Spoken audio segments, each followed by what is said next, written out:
Welcome back, and thanks for tuning in to part 2 of the Serum versus VPS Avenger comparison. If you've not seen part 1 yet, you're going to want to check that out first. Just click the link on your screen or in the description below. And now, without any further ado, part 2 of Serum versus VPS Avenger. Serum's user interface is, in my opinion, one of the best in the industry. It's a joy to use, and there's rarely, if ever, a time when I don't know what's going on within it. It's like the game of Othello, minutes to learn and a lifetime to master, and that's exactly how an instrument should be. So beyond the poetic, subjective feel of Serum, what makes it a good interface? For one, the gorgeous functional display and animations. It's easy to see what's going on with any patch just by looking at the interface. There's very little hidden, and there's plenty of motion to give you an at-a-glance understanding of what's going on. Second, it's mostly a one-screen affair with an elegant use of tabs, making it hard to get lost. Third, it has great organization and consistency, with the exception of the miscellaneous global page. You don't have to go hunting for what you want to find very often. Everything is where you expect it to be. On these 3 points, Avenger also does well, but not quite as well as Serum. You do get great animation and visual feedback, albeit not quite as pretty as Serum, but more of an issue is trying to grasp all that's going on. You can get somewhat lost in Avenger. This is partly because Avenger does so much more and has so much more power, so it's hard to fault it here. It's something to consider, however. There are advantages to a simpler architecture. Sometimes things aren't where you would expect them to be in Avenger.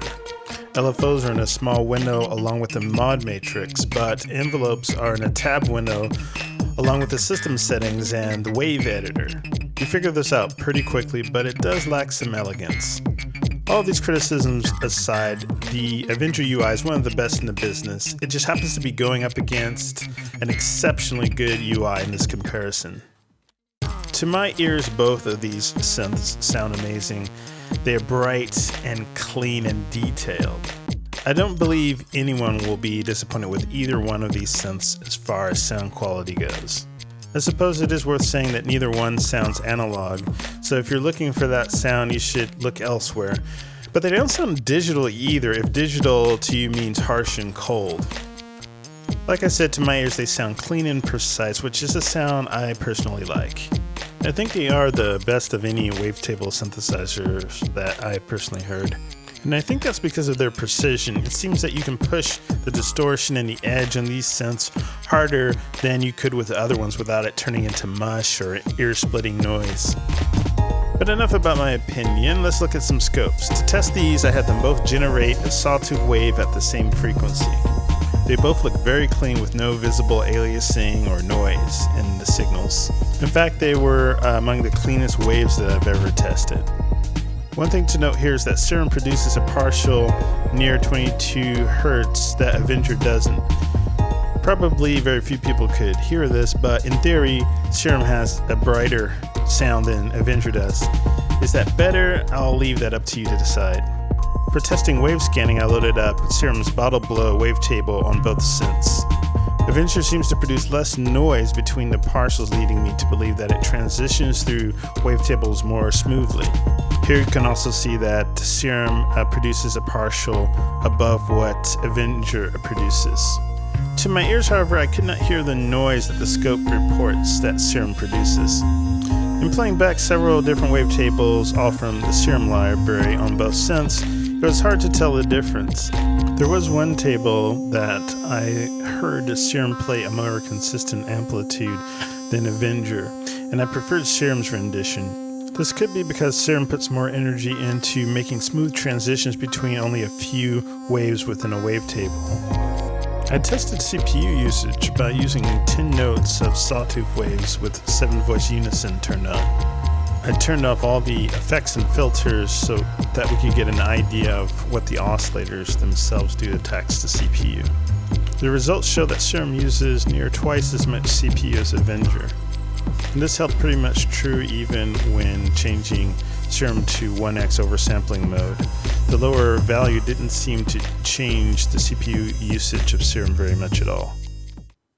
Preset quality is in the ear of the listener, but I think most would agree that Serum has a wonderful set of production-ready sounds. They're somewhat limited in scope, covering EDM almost exclusively, but they are high-quality sounds.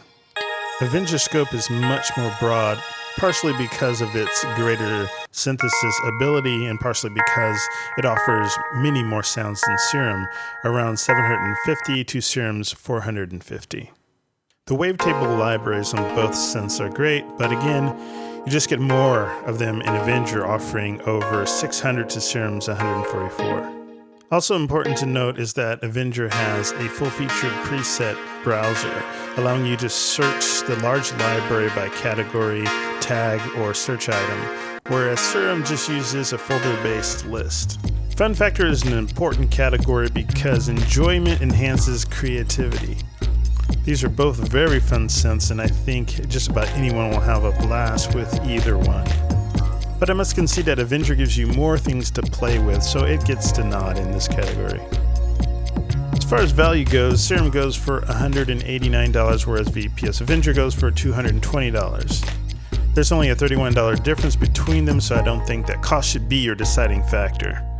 But as far as which one gives you the better value, well, the fact that Avenger gives you 1,000 multi-samples, 30 different effects, a sample-based drum machine, a large preset library, seems only fair to give Avenger the nod on value. So, which one is the best? Well, let's look at it from a few different perspectives. You only have a few soft synths? Well, you probably want the biggest bang for your buck. Winner, VPS Avenger. You have a lot of soft synths, then you probably want something with the most unique features. Winner, Tie. You already have Serum? Well, you already have one of the best wavetable synthesizers around. Stick with what you got. Winner, Serum. You already have Avenger? You already have one of the best wavetable synthesizers around, and there's not so much that Serum can do that Avenger can't do. Winner, VPS Avenger. You're a sound designer or like to make your own sounds. I don't see how you cannot get VPS Avenger. It's a must for sound designers, and it has more range than Serum. Winner, VPS Avenger. Overall, it's a pretty easy win for VPS Avenger due to its wider sonic scope. It can do most of the things that Serum can do, and adds deeper modulation, more effects, more routing options, multi-sample capability, and a drum machine, all while consuming less CPU. But Serum still excels with its beautiful and elegant UI, its wave editing, and its resampling, which are so solid they still make Serum a compelling choice.